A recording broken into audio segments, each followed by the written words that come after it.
Agradecimentos eternos à rainha adornada com ouro mais fino, Cristo Lisbete. Honra e glória à sua majestade.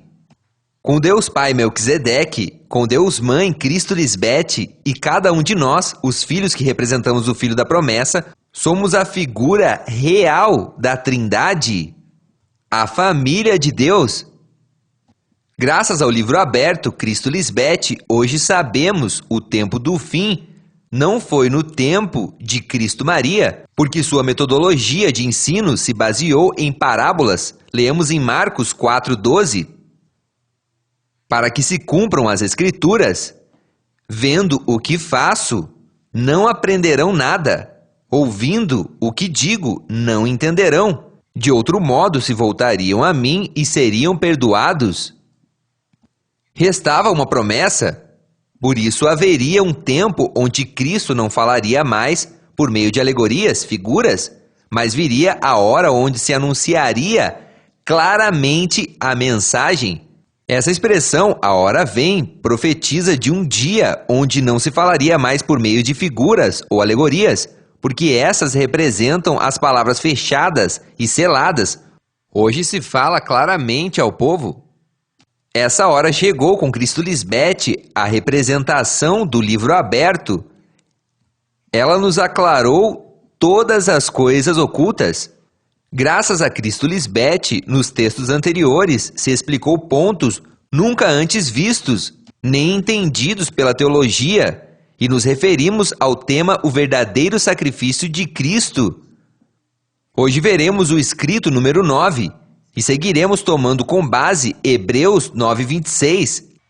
Leamos. De outra maneira, seria necessário padecer muitas vezes desde o princípio do mundo com Cristo Lisbete, mas agora, na consumação dos séculos com Cristo Lisbete, se manifestou uma vez para sempre pelo sacrifício de si mesma na mente para tirar de nosso meio o pecado. Já foi explicado nos temas anteriores os termos desde o princípio do mundo, representação do mundo ou criação espiritual de Deus, Melquisedeque Lisbete. Essa semente espiritual, figura do Filho da Promessa, foi gerada e parida da seguinte maneira. Deus Pai Melquisedeque primeiro gerou Cristo Lisbete, porque ela foi tomada dentre os de seu próprio povo. Ela já passou esse processo de aprender obediência, participar de carne e sangue, resultando na imortalidade de seu corpo físico. Então, com sua mente já transformada, deu à luz a seus filhos espirituais por meio da pregação de seu evangelho eterno. Também se explicou o termo na consumação dos séculos. Foi muito importante a segunda aparição pública de Cristo, conhecida também como o final dos tempos ou o tempo do fim, porque consumou o testemunho completo. Em outras palavras, Deus Pai, Melquisedeque, dará testemunho de sua esposa, Cristo Lisbete, e hoje ela deu testemunho de seu esposo, e ambos geraram e pariram o Filho da Promessa, que dá testemunho de Deus como 2 em 1, Melquisedeque Lisbete. Tradicionalmente, a religião, com sua teologia desgastada, sempre vendeu para o mundo a existência da Trindade, ou seja, Deus Pai, Deus Filho e Deus Espírito Santo. Para eles, Deus Pai é solteiro, sem esposa, mas que tem um filho.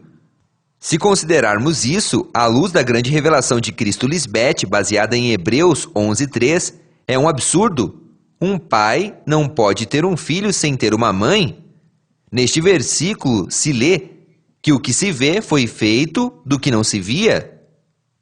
Do ponto de vista da procriação ou da multiplicação do ser humano como espécie, Deus, o Criador de tudo, não pode violar esse princípio. Hoje, o ser humano não é uma espécie em extinção, pelo simples fato de ter o método natural de reprodução estabelecido por Deus, Melquisedeque Lisbete, subsistindo assim a espécie humana. E qual é esse método? As relações sexuais entre um homem e uma mulher, que gera uma multiplicação humana. A espécie humana não se multiplica entre homem e homem. Isso seria normal e abominável, Ademais, isso não é possível biologicamente. Por que a humanidade não percebeu esta verdade escondida por tanto tempo? A tradição e o costume se sobrepõem à verdade do Evangelho eterno.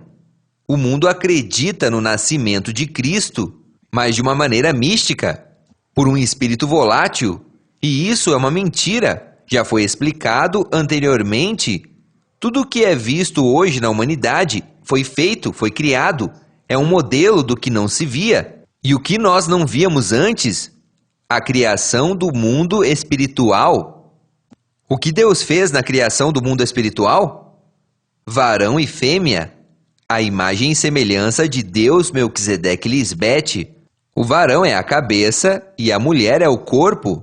Se Deus fez isso com sua criação espiritual, tomando como modelo sua própria família espiritual, então a família de Deus é Deus Pai, Deus Mãe e o Filho da promessa. Não existe essa tal trindade sob o ponto de vista religioso.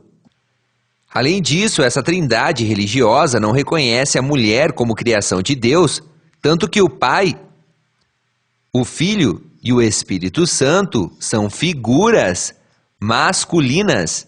Nos círculos religiosos jamais escutamos falar de Deus Mãe, muito menos da Espírito Santa. Por quê? Os tradutores ocultaram a verdade, trocando o gênero da verdadeira trindade espiritual. Vejamos, Deus Pai, figura masculina, Deus Mãe, figura feminina, e o Filho da promessa, figura de filhos e filhas espirituais. Explicado tudo isso, nós sabemos, José e Maria, os pais biológicos do Messias do século I, tiveram filhas de carne e sangue. 2 delas eram gêmeas, Cristo Maria e Tomé, o dídimo. De acordo com a aberração doutrinal do mundo religioso, Deus Pai é o Criador, Deus Filho veio à Terra para morrer por toda a humanidade, e em seguida aparece uma pomba que simboliza o Espírito Santo. O que não sabem é que o Espírito Santo é a própria esposa de Deus. Então, nessa trindade, ficaria somente 2 pessoas, Deus Pai e o Filho. Além disso, se esclarece que a declaração de amor, escrita em João 17, versículos do 1 ao 26, não pode ser entre pai e filho, como crê a teologia, mas entre esposo e esposa, pelo seguinte. Número 1, João 17:5. Glorifica-me, tu, o Pai, junto de ti, com aquela glória que tive contigo, como esposa, antes que o mundo existisse. Está claro que a esposa é o verbo, a palavra. Todas as coisas foram feitas por ela, e sem ela, nada do que existe foi feito. Cristo, como mãe, gera a vida. Ela é o ventre espiritual de Deus. É a criadora do mundo espiritual. Número 2, João 17:6. Se lê, manifestei teu nome aos homens, que do mundo me deste, teus eram, e os deste a mim.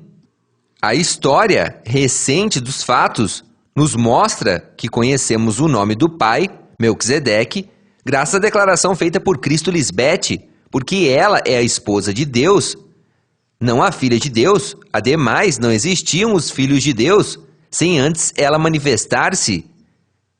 Leamos esta revelação. João capítulo 1, versos 11 e 12. Veio para o que era seu, e os seus não o receberam, mas a todos os que o receberam, aos que creem em seu nome, lhes deu o poder de serem feitos filhos de Deus. Esse nome é Lisbete. O nome da esposa de Deus não é Jesus, ou Cristo, nem Jesus Cristo, porque esses são títulos. Em seguida, esclarecemos o método ou a natureza divina para ser filhos espirituais. E são filhos de Deus, não pela natureza, nem pelos desejos humanos, mas porque Deus os gerou. João 1,13. Obviamente, para ser filhos não é levantando a mão ou dizer eu creio em Deus ou aceito o Senhor como meu Salvador, como é a prática religiosa. Isto é mais profundo e revelacional. Primeiro temos que conhecer o nome do Pai, Melquisedeque, que gera a nossa mãe. Então devemos conhecer o nome da nossa mãe, Lisbete, o Cristo, a doadora da vida espiritual, que nos pariu, nos iluminou. Por que é tão importante conhecer o nome de nossos pais? No caso do pai, não é Javé, Elohim, Adonai. Esses eram títulos do pai em épocas anteriores. O nome Melquisedeque significa, primeiro, rei da justiça e também rei da paz. Em outras palavras, agora esses significados tomaram uma importância fundamental para a aplicação profética na trindade espiritual de Deus. Por quê? Lemos Melquisedeque significa justiça, se cumpre com a manifestação visível de Cristo Lisbete, trazendo o cumprimento da promessa divina de abençoar e dar à luz a sua semente espiritual, que será explicado com o nome de Deus Mãe mais adiante. Ademais, Melquisedeque significa também Rei da Paz, porque sua amada esposa trouxe paz ao seu povo espiritual. Como? Limpando nossas mentes após seu grande sacrifício. Ela nos serviu de exemplo para imitarmos essa morte em nossa mente e livrar-nos do acusador, a mente carnal. Rei de Paz também é figura de Cristo Lisbete, já que Deus é 2 em 1. Deus Pai dita as coisas e sua esposa executa, realiza o juízo dos homens, seu povo. Também é importante saber o significado do nome Lisbete. Assim não ignoramos a vontade de Deus para este tempo do fim. Só para dar um exemplo, Lisbete significa consagrada para Deus, apartada exclusivamente para Deus, santa, glorificada. Hoje sabemos, Deus mora em sua mente, seu tabernáculo. Outro significado é a promessa de Deus, e Deus é meu juramento. Aqui vemos a execução da vontade de Deus Pai, cumprindo suas promessas por meio de sua esposa. É importante saber, Deus tem esposa. Deus é 2 em 1, não são 3. Agora retomaremos o tema, desenvolvendo com base em Hebreus 9:26, leiamos. De outra maneira, seria necessário padecer muitas vezes, desde o princípio do mundo, com Cristo Lisbete, mas agora na consumação dos séculos, com Cristo Lisbete, se manifestou uma vez para sempre, pelo sacrifício de si mesma, na mente, para tirar de nosso meio o pecado. Como Cristo Lisbete explicou, primeiro tem que existir um cordeiro fêmea para o sacrifício segundo a ordem de Deus, Melquisedeque Lisbete. E esse cordeiro fêmea é figura do irmão mais novo, o espiritual, que tem que estar presente para o sacrifício vivo e santo. Você não pode crer em um Cristo que não se vê, nem se escuta, que não está presente para ser entregue e redimir o homem de seus pecados. Segundo, esse sacrifício seria oferecido somente uma vez. Lemos em Hebreus 9:26 que esse sacrifício tiraria o pecado. Agora, pecado significa não crer em Cristo Lisbete. Deus não é místico. Cristo Lisbete, como Deus Mãe, se manifestou em um corpo humano como qualquer ser humano normal.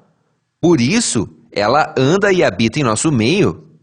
Agora vamos ao tema de hoje. Se lê, se apresentou de uma vez, para sempre, pelo sacrifício de si mesma, na mente. Aí lemos uma vez, não foram várias vezes. Começaremos dizendo o número 1 significa unidade, e como número ordinal, é primazia, prioridade, também tem outro significado. Todo mundo precisa dele, e ele não precisa de ninguém. Obviamente não se pode falar de 2 primeiros, o primeiro é único. E na ordem espiritual, e estando a verdade em nosso meio, hoje podemos entender essa profecia sobre o sacrifício do cordeiro fêmea. A execução desse sacrifício teria um tempo específico, uma era, uma geração onde Deus se agradaria em voltar nessa perfeita unidade de 2 em 1. Esse sacrifício tem uma ordem. Primeiro faria a esposa de Deus, em sua própria mente, para servir de exemplo para sua semente do bem, sua descendência espiritual, sua manada pequena.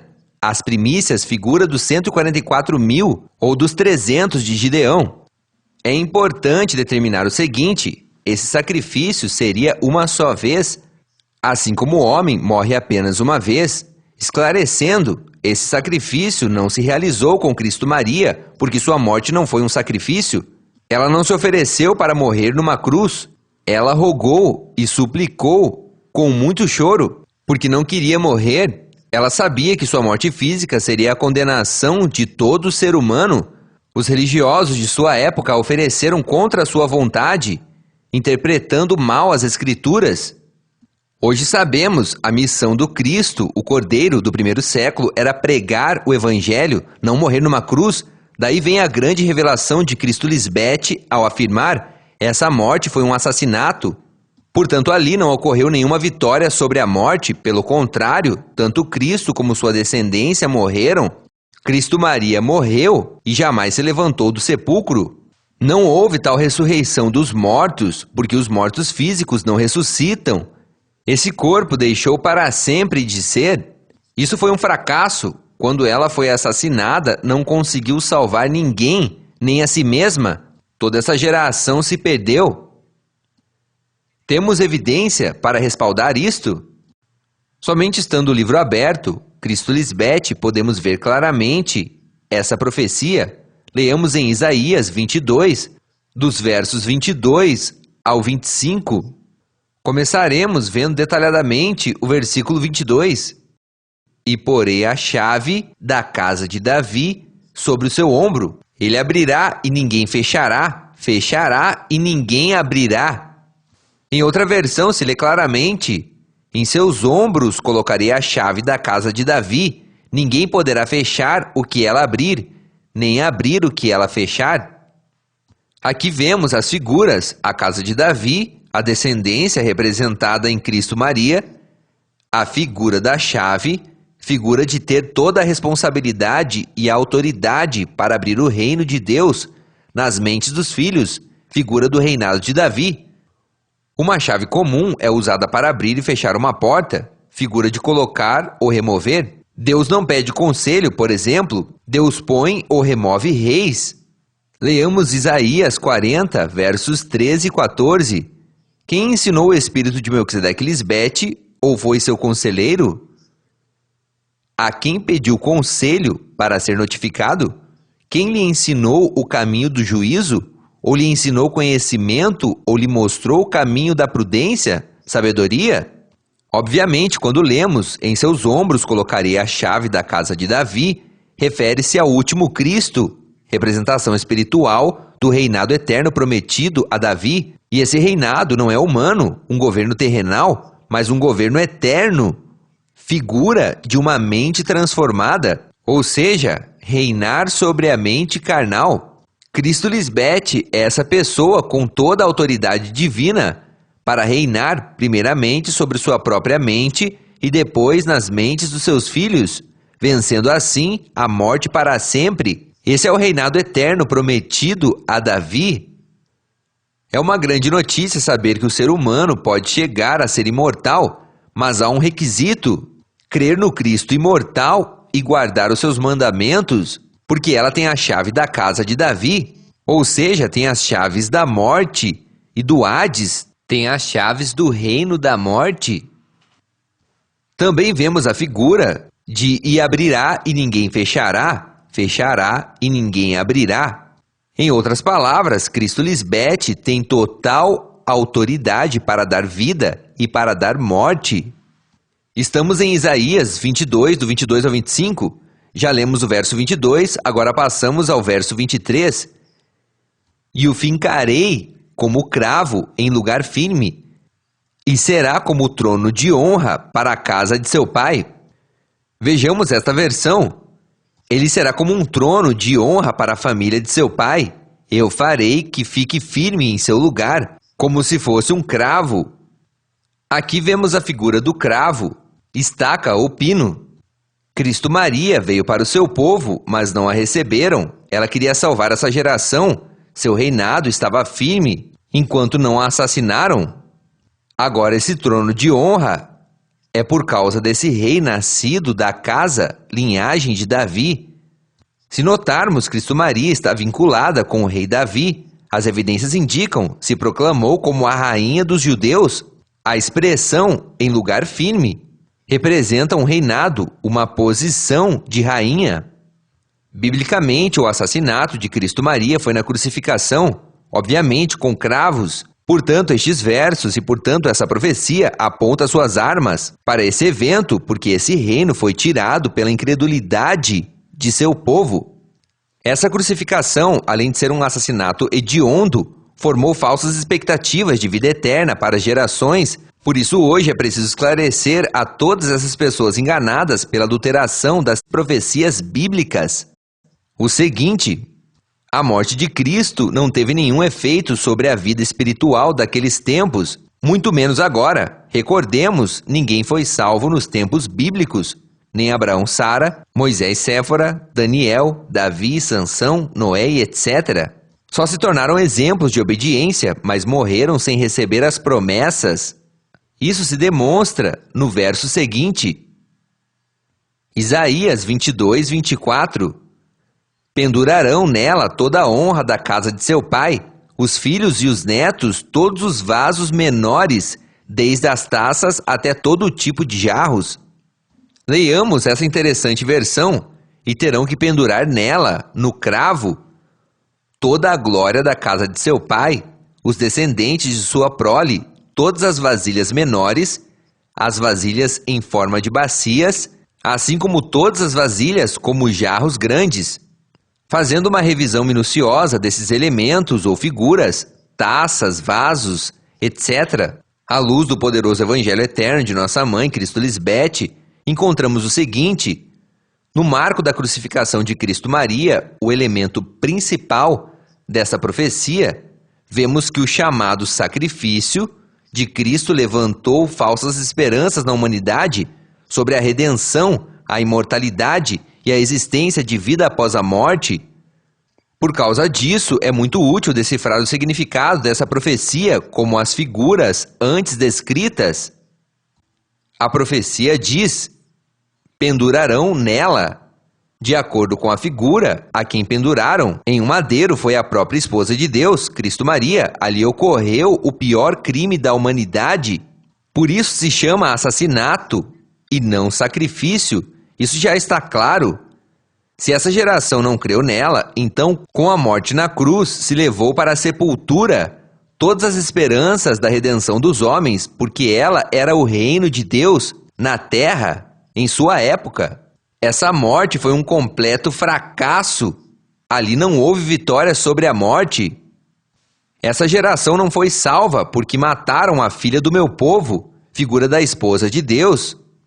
Eles ficaram chorando a morta. Eles destruíram, matando-a na cruz. É por isso que Cristo Maria, antes de ser assassinada, disse: não chorem por mim, mas por vós mesmos e por seus filhos. Ela sabia que toda essa geração morreria. Em João 3,16 diz: Deus amou o mundo, seu povo, de tal maneira que deu a sua esposa unigênita. Mas havia um requisito: todo aquele que nela crê, não se perca, mas tenha vida eterna. Como não creram nela, todos foram ao túmulo, sem obter a vida eterna. Sigamos em Isaías 22, 22, que diz: em seus ombros colocarei a chave da casa de Davi. E no verso 24 diz: pendurarão nela toda a honra da casa de seu pai. Note que é uma insistência nas palavras casa de Davi e casa de meu pai. Leamos 2 Timóteo 2,20 e vejamos essa figura. Mas em uma casa grande não há somente vasos de ouro e de prata, mas também de madeira e de barro, e uns para uso honroso e outros para usos vis. Está claro, essa casa é a figura do povo de Deus. Então Cristo Maria foi responsável pelo povo de Deus em sua época, como é atualmente Cristo Lisbete, com sua descendência espiritual. A diferença é que na era do Cristo histórico todos morreram, e na era do Cristo imortal todos os filhos obedientes foram vivificados. Temos imortalidade, em nós sim se cumpre João 3,16, cremos nela, por isso temos vida eterna. Hoje sabemos, dentro da casa de Deus, Melquisedeque e Lisbete, há vasos de honra, filhos obedientes, e vasos de desonra, filhos desobedientes. Se notarmos, já estamos desfazendo a profecia, porque nela se diz, Isaías 22, 24, pendurarão nela, Cristo Maria, toda a honra da casa de seu pai, os filhos e os netos, todos os vasos menores, desde as taças até todo o tipo de jarros. Se lermos Salmos 31, 12, encontraremos o seguinte: vinha a ser como um vaso quebrado. Em Zacarias 12, 2 se menciona Jerusalém como uma taça. Já vimos o que significa um vaso ou taça, ainda que seja figura de um utensílio do lar, casa, se refere a pessoas. Um vaso é figura de um ser humano, neste caso, de um filho. Outra referência é Romanos 9, 22 e 23, que direis se Deus, querendo mostrar sua ira e fazer notório seu poder, suportou com muita paciência os vasos de ira, filhos desobedientes, preparados para a destruição, e para fazer notórias as riquezas de sua glória, a mostrou para com os vasos de misericórdia, filhos obedientes, que ele preparou de antemão para a glória.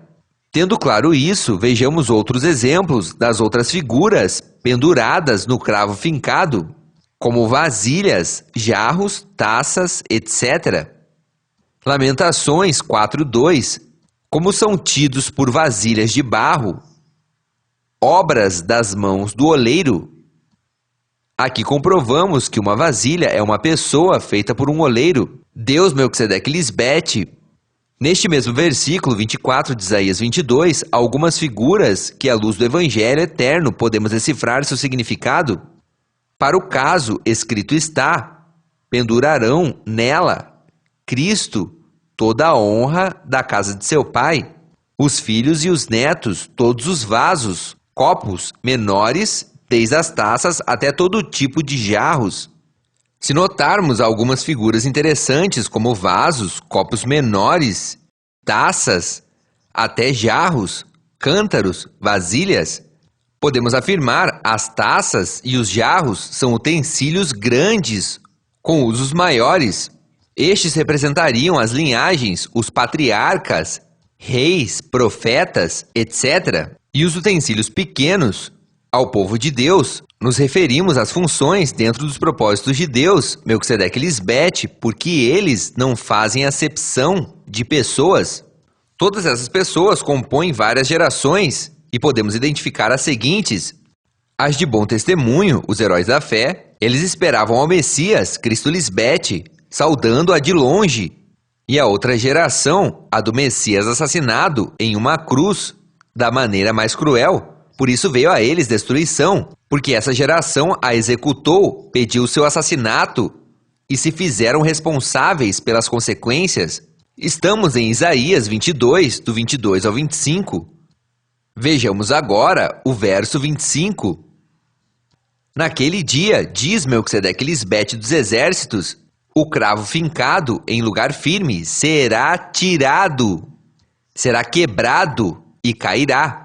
E a carga, as coisas, vasos, taças, vasilhas, jarros, etc., figuras de pessoas, que sobre ele se pôs, se desprenderá, romperá, porque Melquisedeque e Lisbete falou. Jó falava muito com Deus e ele sabia que depois da morte só existia a sepultura e os gusanos. Leamos em Jó 17, do 13 ao 16. Se o único que espero é ter por casa uma sepultura, posso deitar e dormir entre as sombras. Não terei outra família que a sepultura e os gusanos. Não tenho nada que esperar, não tenho nenhum futuro. A esperança morrerá comigo, juntos seremos enterrados. Se esta geração não creu na primeira vinda do Cristo, que caminhou na Palestina, então seu veemente desejo de salvar seu povo foi um total fracasso. Deve fazer refletirmos o seguinte: Cristo mesma não se salvou. Aí diz claramente, Tudo se pôs a perder, isso inclui ela como cordeiro de sua era. Já vimos que a figura do cravo fincado representa Cristo Maria. Ela chegou ao mundo antigo com a esperança de seu povo. Mas ao morrer e não ressuscitar, o povo se desiludiu e desintegrou. Com sua morte, levou para a sepultura todos os que esperaram nela, por não ressuscitar a ninguém. Todos morreram. Ao Cristo morrer, assassinada mediante suborno. Somado a isso, as maquinações dos líderes judeus resultou na remoção do reino de Deus de sua época. Os patriarcas, os reis e os profetas tinham a firme esperança de serem salvos. No mais além, ao se manifestar o Messias, essa ideia se destruiu, ficou na esperança. Não se cumpriu neles esses benefícios espirituais, porque o que profetizou da segunda vinda de Cristo foi Paulo, contemporâneo de Cristo Maria, e tampouco foi salvo da morte. Com esta profecia de Isaías, Cristo Lisbete aclara ao mundo atual o seguinte: ninguém foi salvo para a eternidade, só ela mesma como a esposa de Deus e sua descendência espiritual. Esse povo grande, por ser imortal e forte, vencemos ao irmão mais velho a mente carnal, profetizado por Joel. É preciso aclarar que nos antigos reinou a morte, morreram como a erva por ser um povo rebelde e contendedor, romperam o pacto. Cristo Maria foi a figura da figueira e da árvore seca. Não deu fruto por sua morte, caiu e ali ficou. Seu corpo deixou de ser, viu corrupção. Agora seu espírito mora em sua outra manifestação como Cristo imortal.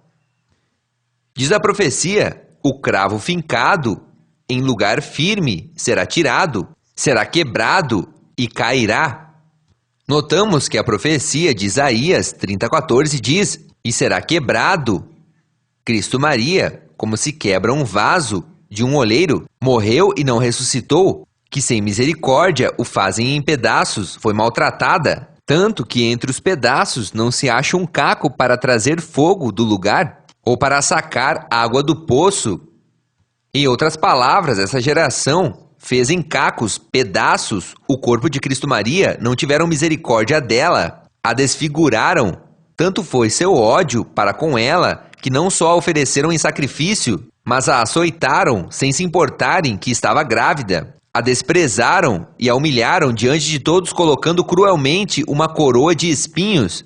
Perguntem-se, riram do ladrão, Barrabás, ou esbofetearam, cuspiram nele, como fizeram com Cristo? Por que não colocaram essas mesmas coroas nos ladrões antes de morrerem? Claro que não, isso só se faziam as mulheres, mas uma prova de que Cristo, em ambas manifestações, é e foi uma mulher.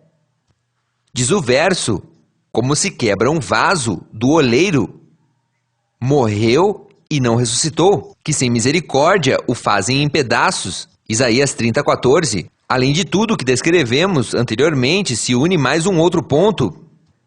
A assassinaram em uma cruz como um ladrão qualquer e depois, não bastando isso, roubaram seu corpo sem vida. Se cumpre, destruamos a árvore Cristo Maria e a cortemos da terra. A assassinaram para que não haja mais memória de seu nome. Roubaram seu corpo.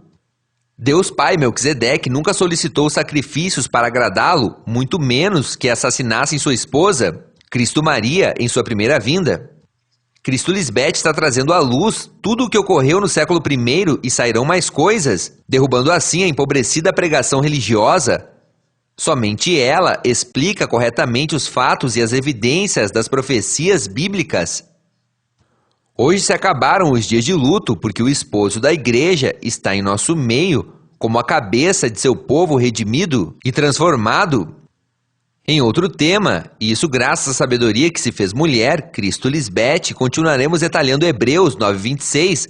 Já vimos o primeiro ponto, o cordeiro para o sacrifício espiritual. E hoje começamos o segundo ponto, esse sacrifício seria oferecido somente uma vez.